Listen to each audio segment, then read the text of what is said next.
আমি আল্লাহ আপনাকে আজিম আজিম দিয়ে সৃষ্টি করেছি। আপনার কিছু পাওয়ার হওয়ার কোনো কারণ নেই, ভয় পাওয়ার কোনো কারণ নেই। আপনার সাথে আমি আল্লাহ আছি।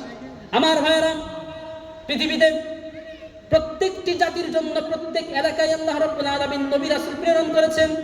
কিন্তু আমার আপনার নবীকে রব্বুল আলামিন ডেকে বলছেন, ও নবী, আমি আপনার মানকে আপনার শানকে কেমন বৃদ্ধি করলাম আপনি জানেন নাকি?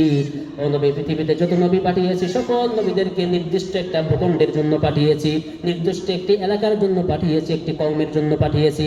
যেমন কোরআনে কারীমের মধ্যে রব্বুল আলামিন সূরা হুদের মধ্যে বলছেন, ওয়া ইলা আদিন আখাহুম হুদান ক্বালা ইয়া কওমি আবুদুল্লাহ মা লাকুম মিন ইলাহিন গায়রু। আল্লাহ রাব্বুল আলামিন বলেন, আমি আদিন আখাহুম হুদা, হুদ নবীকে আদ জাতির নিকট পাঠিয়ে দিলাম। তিনি তার কওমের কাছে এসে দাওয়াত দিলেন, হে আমার জাতির লোকেরা, আমার কওমের লোকেরা, আমার সম্প্রদায়ের লোকেরা, এক আল্লাহর ইবাদত করো, এক আল্লাহর ফরমান মেনে চলো। আল্লাহ ছাড়া কোনো ইলাহ নাই, কোনো মাবুদ নাই, কোনো উপাস্য নাই। এক আল্লাহর আইনকে তোমরা মেনে চলো। আদকে পাঠালেন, হুদকে পাঠালেন আদ জাতির নিকট। এরপরে রব্বুল আলামিন বলছেন, ওয়া ইলা মাদিয়ানা আখাহুম শুআইবান ক্বালা ইয়া কওমি আবুদুল্লাহ মা লাকুম মিন ইলাহিন গায়রু। আল্লাহ রাব্বুল আলামিন বলছেন, ওয়া ইলা মাদিয়ান, আমি মাদিয়ানবাসীর নিকট আখাহুম শুআইবা, তাদের ভাই শুআইব নবীকে পাঠিয়ে দিলাম।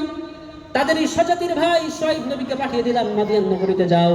তিনি তার কওমের কাছে এসে বললেন, হে আমার জাতির লোকেরা, তোমাদের জন্য আল্লাহ আমাকে নবী হিসেবে পাঠিয়েছেন, সুতরাং উবুদুল্লাহ, এক আল্লাহর ইবাদত করো, তিনি ছাড়া কোনো ইলাহ নাই, মাবুদ নাই, বিধানদাতা নাই, হুকুমদাতা নাই, আইন প্রণেতা নাই, এক আল্লাহ তোমরা বিশ্বাসী হও।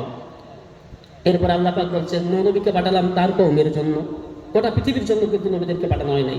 নূহ নবীকে পাঠিয়েছি তার কওমের জন্য। সূরা নূহের মধ্যে আল্লাহ পাক বলছেন, ইন্না আরসালনা নূহান ইলা কওমিহি আন আনদির কওমাকা মিন ক্বাবল ইলা আখিরিল আয়াত। আল্লাহ পাক বলছেন, আমি নূহ নবীকে পাঠালাম তার কওমের নিকট। তার কওমের কাছে তিনি আগমন করলেন এবং তিনি বললেন, ক্বালা ইয়া কওমি আবুদুল্লাহ মা লাকুম মিন ইলাহিন গায়রু। তিনি তার কওমেরদেরকে এসে বললেন, আমার কওমের লোকেরা, এক আল্লাহর ইবাদত করো, তিনি ছাড়া কোনো আইনদাতা নাই, বিধানদাতা নাই, কোনো উপাস্য নাই। এভাবে করে আমি প্রত্যেক জামানায় প্রত্যেকটি কওমের জন্য ওয়া লিকুল্লি উম্মাতির রাসূল। ও নবী, শুধু আদম আর ঈসা নয়, মূসা আর ঈসা নয়, ইয়াহইয়া আর ইউনূস আলাইহিস সালাম নয়, সমগ্র জাতির জন্য, প্রত্যেকটি কওমের জন্য আমি রব্বুল আলামিন এক একজন করে স্বতন্ত্র নবী পাঠিয়ে দিয়েছি। সুবহানাল্লাহ। কিন্তু নবী ব্যতিক্রম আপনি, আপনাকে কেমন করে পাঠালাম? আল্লাহ পাক বলছেন, ও নবী শোনেন, ইন্না আরসালনাকা বিল হাক্কি বাশীরান ওয়া নাযীরা ওয়ালাকিন্না আকসারান নাসি লা ইয়ালামুন। নবী হে, আমি আপনাকে বাশীর এবং নাযীর হিসাবে সমগ্র বিশ্ববাসীর জন্য পাঠালাম। ওমা আরসালনাকা ইল্লা রাহমাতাল লিল আলামিন।